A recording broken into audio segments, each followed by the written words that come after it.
بسم اللہ الرحمن الرحیم۔ شروع اللہ کے نام سے جو بڑا مہربان نہایت رحم کرنے والا ہے۔ ایم کے این سپیکس کے محترم عزیز دوستو، السلام علیکم۔ محترم ناظرین گرامی، حضور اکرم صلی اللہ علیہ وسلم کی پیدائش سے صرف 55 دن پہلے یمن کا بادشاہ ابراہا ہاتھیوں کی فوج لے کر کعبہ شریف ڈھانے کے لیے مکہ پر حملہ آور ہوا تھا۔ اس کا سبب یہ تھا کہ ابراہا نے یمن کے دارالسلطنت صنعا میں ایک بہت ہی شاندار اور عالی شان گرجا گھر بنایا اور یہ کوششیں کرنے لگا کہ عرب کے لوگ بجائے خانہ کعبہ کے یمن آ کر اس گرجا گھر کا حج کیا کریں۔ جب مکہ والوں کو یہ معلوم ہوا تو قبیلہ کنانہ کا ایک شخص غیظ اور غضب میں آ کر یمن چلا گیا اور وہاں کے گرجا گھر میں پخانہ کر کے اس کو نجاست سے لت پت کر دیا۔ جب ابراہا نے یہ واقعہ سنا تو وہ طیش میں آپے سے باہر ہو گیا اور خانہ کعبہ کو ڈھانے کے لیے ہاتھیوں کی فوج لے کر مکہ پر حملہ کر دیا۔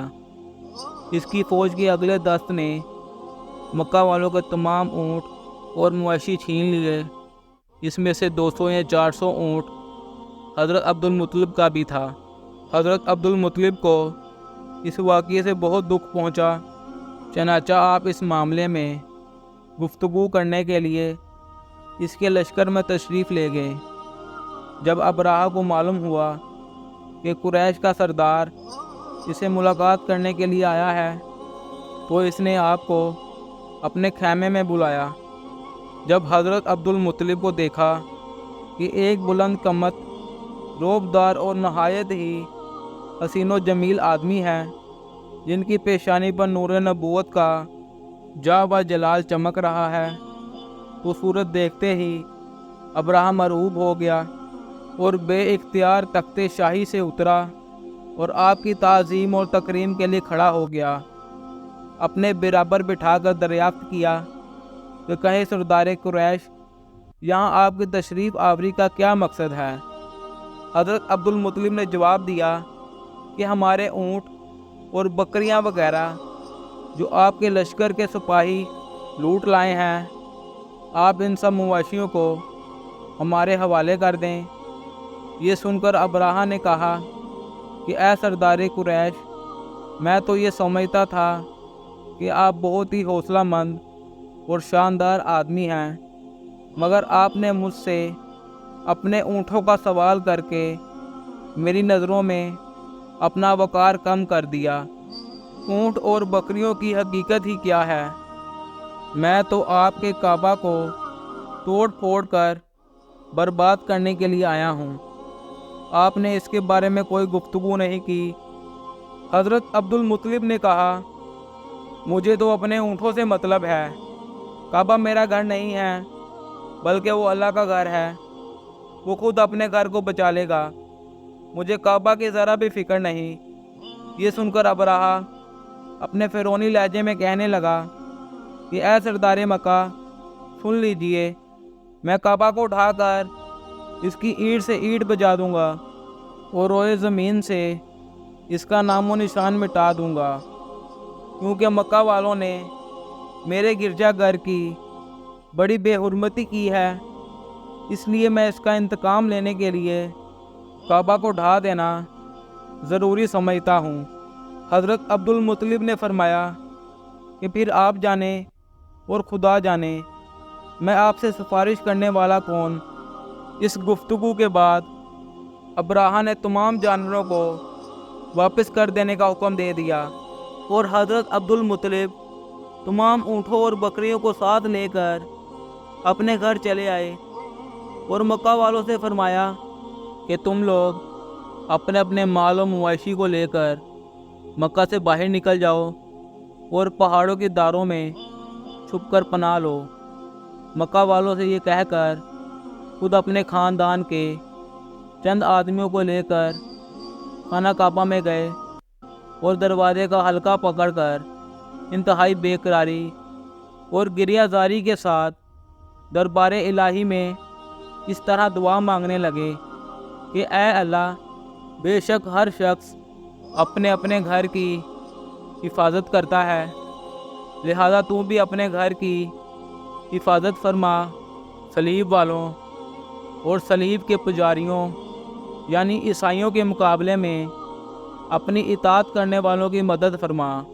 حضرت عبد المطلب نے یہ دعا مانگی اور اپنے خاندان والوں کو ساتھ لے کر پہاڑ کی چوٹی پر چلے گئے اور خدا کی قدرت کا جلوہ دیکھنے لگے۔ ابراہہ جب صبح کو کعبہ شریف ڈھانے کے لیے اپنے لشکر اور ہاتھیوں کی قطار کے ساتھ آگے بڑھا، ابراہہ کا اپنا ہاتھی جس کا نام محمود تھا ایک دم بیٹھ گیا۔ ابراہہ نے بہت کوشش کی مگر ہاتھی اپنی جگہ سے نہ اٹھا۔ اسی حال میں قہر الہی ابابیلوں کی شکل میں نمودار ہوا اور ننھے ننھے پرندے جھنڈ کے جھنڈ جن کی چونچ اور پنجوں میں 3 کنکریاں تھیں سمندر کی جانب سے حرم کعبہ کی طرف آنے لگے۔ ابابیلوں کے ان لشکروں نے ابراہہ کی فوج پر اس زور و شور سے کنکڑیوں کی بارش شروع کر دی کہ آن کی آن میں ابراہہ کا لشکر اور اس کے تمام ہاتھی نیست و نابود ہو گئے۔ ابابیلوں کی کنکڑیاں برسانے پر اللہ تعالیٰ کے قہر اور غضب کی ایسی مار تھی کہ جب کوئی کنکڑی کسی فیل سوار کے سر پر پڑتی تو وہ اس آدمی کے بدن کو کھیدتی ہوئی ہاتھی کے بدن سے پار ہو جاتی۔ ابراہہ کی فوج کا ایک بھی آدمی زندہ نہ بچا اور سب کے سب ابراہہ اور اس کے ہاتھیوں سمیت اس طرح ہلاک اور برباد ہو گئے کہ ان کے جسموں کی بوٹیاں ٹکڑے ٹکڑے ہو کر زمین پر بکھر گئی۔ چنانچہ قرآن مجید کی سورۃ فیل میں اللہ تعالیٰ نے اس واقعے کا ذکر کرتے ہوئے ارشاد فرمایا، جس کا ترجمہ یہ ہے، یعنی اے محبوب، کیا آپ نے نہیں دیکھا کہ آپ کے رب نے ان ہاتھی والوں کا کیا حال کر ڈالا؟ کیا ان کے داموں کو تباہی میں نہ ڈالا اور ان پر پرندوں کی ٹکڑیاں بھیجیں تاکہ انہیں کنکر کے پتھروں سے ماریں تو انہیں چبائے ہوئے بھوس جیسا بنا ڈالیں۔ جب ابراہہ اور اس کے لشکر کا یہ انجام ہوا تو حضرت عبد المطلب پہاڑ سے نیچے اترے اور اللہ کا شکر ادا کیا۔ ان کی اس کرامت کا دور دور تک چرچا ہوا اور تمام اہل عرب ان کو ایک اللہ کا رسیدہ بزرگ کی حیثیت سے قابل احترام سمجھنے لگے۔ اب تک کے لیے اتنا ہی۔ محترم ناظرین گرامی، کیسی لگی آپ سب کو آج کی یہ ویڈیو؟ امید کرتا ہوں اچھی لگی ہوگی۔ مزید اچھی ویڈیوز دیکھنے کے لیے میرے چینل کو لائک، سبسکرائب اور بیل آئیکن کو پریس کرنا مت بھولیے گا۔ اس کے ساتھ ہی اجازت چاہوں گا۔ اللہ حافظ۔